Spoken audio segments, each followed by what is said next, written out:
Another day, another big update in the Texas gerrymandering story. There's actually something about this update that I don't really understand.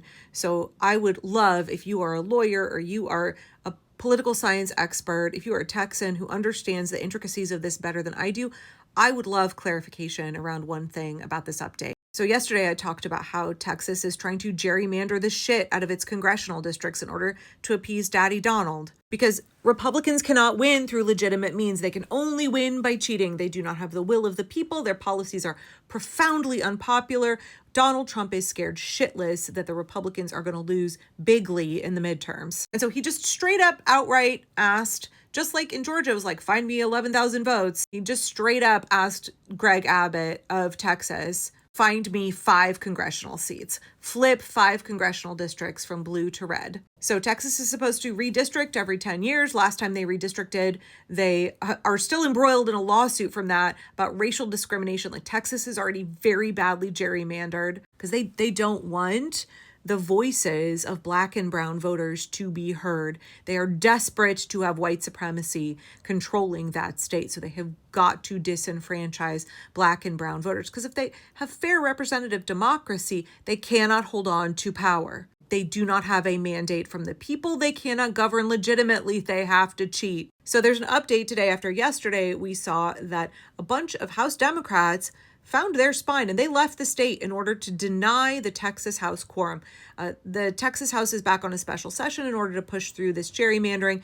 Texas Republicans put forward their supposed map, but Texas Democrats were like, fuck this shit, we're out of here. Went to go meet with Illinois' governor and New York's governor to talk about whether blue states can try and play the same game that red Texas is playing. It's time for Democrats in blue states to fucking play dirty. If it's acceptable to gerrymander out of nowhere, okay, well, if you're going to try and steal 5 seats, then we're going to try and even the scorecard. That's what happened yesterday. We saw a ton of Texas House Democrats leave the state in order to make sure that quorum could not be met. And this horrible gerrymandering, which will disenfranchise millions of Texas voters, cannot move forward. And so today we saw that Texas Governor Greg Abbott and Donald Trump, they are really pissed that Democrats are not rolling over on this. And we know that authoritarians, they rely on threats and intimidation to push forward their illegitimate agenda. So according to the Texas Tribune from this afternoon, Greg Abbott and the Texas House issued civil arrest warrants for the Democrats who left the state in order to deprive the House of a quorum so that they cannot move forward with their illegal, blatant gerrymandering redistricting of Texas.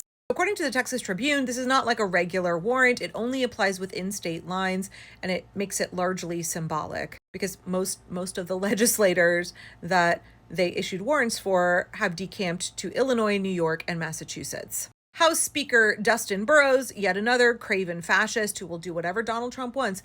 Just a reminder, Texans, when the day of accountability comes, y'all better hold every one of these last motherfuckers accountable for what they're trying to do now. They are trying to cheat in the midterms because they cannot win unless they cheat. These are a bunch of dirty cheats, and y'all have got to hold them accountable. So this is what I don't understand, y'all. Can somebody please help explain this part to me? Because according to the Texas Tribune, fascist House Speaker Dustin Burrows and the Republicans in the Texas House voted today to track down and arrest more than 50 Democratic lawmakers who were not present when the chamber was gavelled in today. But y'all, I don't understand this part. It was an 85-6 vote. Again, Texans, are you keeping track of who all of those 85 legislators are who are complicit with the fascist agenda of Donald Trump? But this is confusing to me because if the reason that Democrats in the House left and went to other states was to deprive the Texas House of a quorum, and they need 100 members to have a quorum and vote on anything, then how is it they were able to issue these warrants for arrest with only 91 people present? They don't have a quorum. So how are these legitimate at all? Now, according to the Tribune, these warrants will not result in those members of the Texas House facing civil or criminal charges. They go on to say that it's largely symbolic. I don't really understand what's going on here then. I do know that the Texas Democratic members of the House who have left the state could face $500 a day fines, but that there have already, in advance of this, there was already fundraising to help pay those fines. Now, Texas Governor Greg Abbott, who's absolutely panicking, you can tell by all of these desperate measures that Trump and Greg Abbott are both taking, that they are panicking. Trump publicly calling to gerrymander and find 5 more seats shows you that he knows that Republicans in Congress are fucked. They are going to get absolutely destroyed in the midterms. So he's panicking so hard, he has to publicly call for gerrymandering. And Greg Abbott, for whatever his, twisted, craven political ambitions are, he's willing to go along with it.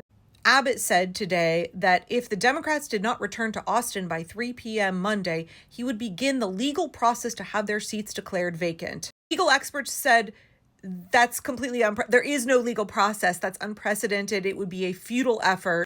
It's not fucking gonna happen. But Abbott acts like he has the power. Maybe he is operating under the same premise as Donald Trump, who thinks the executive gets all the power. And we are seeing, the Roberts Supreme Court go, yay, fringe, wild, completely invalid unitary executive theory. We're going to give that credence, this nut job theory. We're going to give it credence, and we're going to give Donald Trump tons and tons of executive power that the Constitution and court precedent up until now has not allowed him to have. Shit that we totally would have denied Joe Biden if he'd been president. And we absolutely would have denied Kamala Harris had she been president. We're gonna give it to our boy Donald Trump. I wonder if Abbott is the same way. He thinks because Donald Trump gets all of this executive power that he doesn't have the authority to claim, that Abbott's gonna try the same thing. He's gonna say he, as the governor, has the power to kick elected representatives out of office, to vacate their seats. He thinks that he has the right to deny all of those voters in those districts their voice, their elected representation. He thinks he's a little king of Texas, just like Donald Trump thinks he's a king of the United States. Didn't we just have millions and millions of people in the streets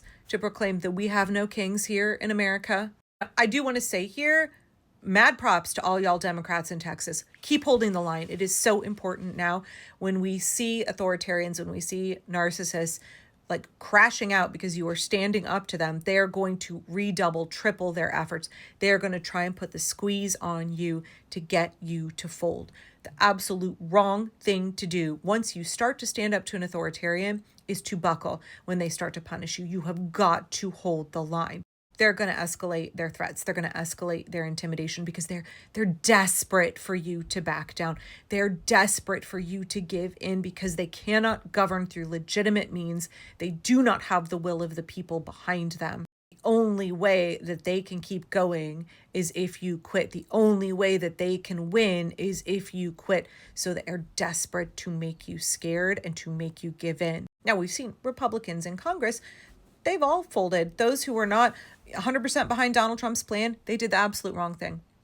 They are bending the knee. They are folding like a chair because Trump has threatened them with being primaried. He's threatened them with the loss of their power and their job. And so at a moment in history when they should have all stood up and could have been recorded in the history books as having courage to stand up for American democracy, for the rule of law, for the Constitution, instead, they became complicit with fascism, and the day of accountability will come for them as well. But y'all, Democrats in Texas, Democrats everywhere in every state where they're going to try and pull this bullshit, you have the chance now to be on the right side of history, to hold the line for democracy. If you are in Texas and your representative has left the state, please call their office. Please send them an email. Let them know that you support what they are doing. We need to be giving these folks all of the encouragement. Right now, Texas is the front line in the battle for democracy, right? This is where the battle is being waged right now at this moment for representative democracy, for the rule of law, for the people's right to vote and have representation. And we've got to be standing behind all of those legislators who are willing to do the right thing. We've got to be propping them up right now. We've got to be encouraging them and bolstering them. So now is the time to be sending all of the support to those Texas Democrats who are doing the right thing. And we'll see how the story continues to unfold.